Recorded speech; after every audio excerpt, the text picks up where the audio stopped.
ನಮಸ್ತೆ my dear students, ನಾನು ನಿಮ್ಮ ಪ್ರೀತಿಯ ಕಿಟ್ಟಿ ಸರ್. ತುಂಬ ವೆರಿ ಇಂಪಾರ್ಟೆಂಟ್ ಒಂದು ಕಾನ್ಸೆಪ್ಟ್ನ ನಾನು ನಿಮಗೆ ಎಕ್ಸ್ಪ್ಲೇನ್ ಮಾಡಕ್ಕೆ ಬಂದಿದ್ದೀನಿ.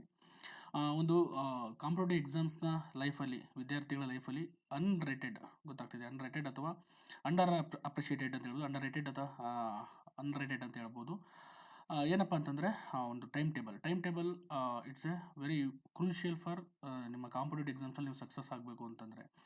ಯಾಕೆಂತಂದರೆ ನಿಮಗೊಂದು ರೂಟೀನ್ ಇಲ್ಲ ಅಂತಂದರೆ, ಅಥವಾ ನಿಮಗೊಂದು ವೇ ಇಲ್ಲ ಅಂತಂದರೆ, ನಿಮಗೆ ಅದು ತುಂಬ ನಿಮ್ಮ ಸಕ್ಸಸ್ ಆಗೋಕ್ಕೆ ತುಂಬ ಹಿಂದೆ ಉಳಿತೀರಿ ನೀವು. ಅದಕ್ಕೋಸ್ಕರ ಈ ಟೈಮ್ ಟೇಬಲ್ ಏನು ಮಾಡ್ತಾರೆ, ತುಂಬ ವಿದ್ಯಾರ್ಥಿಗಳು ನೆಗ್ಲೆಕ್ಟ್ ಮಾಡ್ತಾರೆ.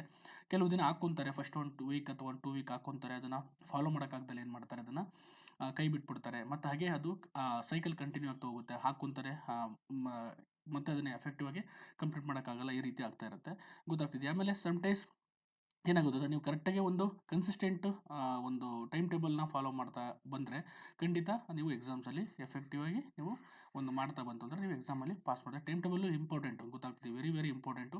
ಯಾಕೆಂದರೆ ನಿಮ್ಮ ರೊಟೀನ್ ಅದ್ರ ಮೇಲೆ ಡಿಪೆಂಡ್ ಆಗಿರೋದು. ನೀವು ಹೇಗೆ ನಿಮ್ಮ ಕಾಂಪಿಟೇಟಿವ್ ಎಕ್ಸಾಮ್ಸಲ್ಲಿ ಟೈಮ್ ಟೇಬಲ್ ಅಥವಾ ರೊಟೀನ್ ಹೆಂಗೆ ನೀವು ಮೇಂಟೈನ್ ಮಾಡ್ತೀರಾ, ಅದ್ರ ಮೇಲೆ ಸಕ್ಸಸ್ ಆಗುತ್ತೆ.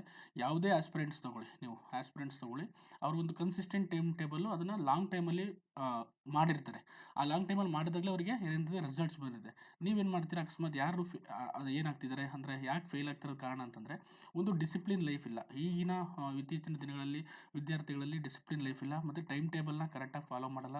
ಒಂದು ಒಂದು ಒಂದು ರೊಟೀನ್ನ ಕರೆಕ್ಟಾಗಿ ಫಾಲೋ ಮಾಡಲ್ಲ. ಒಂದು ದಿನ ಅಥವಾ ಒನ್ ವೀಕ್ ಮಾಡ್ತಾರೆ, ಅದನ್ನು ಮತ್ತೆ ಹಂಗೆ ಕೈ ಬಿಡ್ತಾ ಹೋಗ್ತಾರೆ.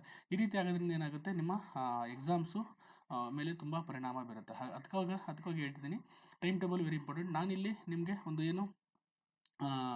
ಈ ವಿಡಿಯೋದಲ್ಲಿ ಏನು ಹೇಳಕ್ಕೆ ಬಂದಿದ್ದೀನಿ ಅಂತಂತಂದರೆ, ಒಂದು ಎಫೆಕ್ಟಿವ್ ಟೈಮ್ ಟೇಬಲ್ನ 120 ಡೇಸ್ಗೆ ನೀವೇನಾದರೂ ಇದನ್ನು ಕನ್ಸಿಸ್ಟೆನ್ಸ್ ಆಗಿ ಏನಾದರೂ ಫಾಲೋ ಮಾಡಿದ್ರೆ ಖಂಡಿತ ಮುಂಬರುವ ಎಕ್ಸಾಮ್ಗಳಲ್ಲಿ ಈಸಿಯಾಗಿ ಸಕ್ಸಸ್ ಆಗ್ಬೋದು.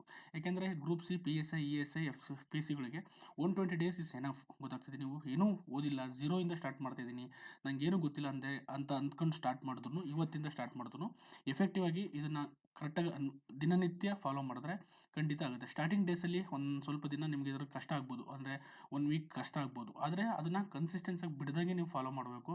ಇದನ್ನು ಕರೆಕ್ಟಾಗಿ ಫಾಲೋ ಮಾಡಿದ್ರೆ ಎಕ್ಸಾಮ್ಸ್ಗಳು ಮುಗಿಯೋಷ್ಟೊತ್ತಿಗೆ, ಅದು ನೋಟಿಫಿಕೇಶನ್ ಆಗೋಷ್ಟೊತ್ತಿಗೆ ನೀವು ಪ್ರಿಪೇರ್ ಆಗಿರ್ತೀರ, ಗೊತ್ತಾಗ್ತಿದೆಯಾ. ಹಾಗಾಗಿ ಈ ಕರೆಕ್ಟಾಗಿ ಇದನ್ನು ಮಾಡ್ಕೊಳ್ಳಿ. ಇದು ನನ್ನ ಓನ್ ಎಕ್ಸ್ಪೀರಿಯನ್ಸ್ ಮುಖಾಂತರ ತುಂಬ ಟೈಮ್ ಕೊಟ್ಟು ಎಫೆಕ್ಟಿವ್ ಆಗಿ ರೆಡಿ ಮಾಡಿದ್ದೀನಿ. ಇದನ್ನು ನೀವು ಬೇಕಾದ್ರೆ ಚೇಂಜಸ್ ಮಾಡ್ಕೋಬೋದು. ಮುಂದಿನ ಅದು ಆ ಒಂದು ಟೈಮ್ ಟೇಬಲ್ ನೋಡಿಕೊಂಡು ನಾನು ಇದನ್ನು PDF ಅಪ್ಲೋಡ್ ಮಾಡ್ತೀನಿ, ಅದನ್ನು ಚೇಂಜ್ ಮಾಡ್ಕೋಬೋದು. ನಿಮಗೆ ತಕ್ಕ ಕಸ್ಟಮೈಸ್ ಮಾಡ್ಬೋದು. ನಾನು ಇಲ್ಲಿ ಮಾರ್ನಿಂಗ್ 7 to ಈವ್ನಿಂಗ್ 10-11ವರೆಗೂ ನಾನು ಹಾಕ್ಕೊಂಡಿದ್ದೀನಿ. ಅಟ್ಲೀಸ್ಟ್ ನೀವು 10 to 12 ಅವರ್ಸ್ನ ಇದಕ್ಕೆ ಎಫೆಕ್ಟಿವ್ ಆಗಿ ಕೊಡಲೇಬೇಕು. ಇಲ್ಲ ಅಂತಂದರೆ ಸಿಲೆಬಸ್ನ ಕವರ್ ಆಗಲ್ಲ.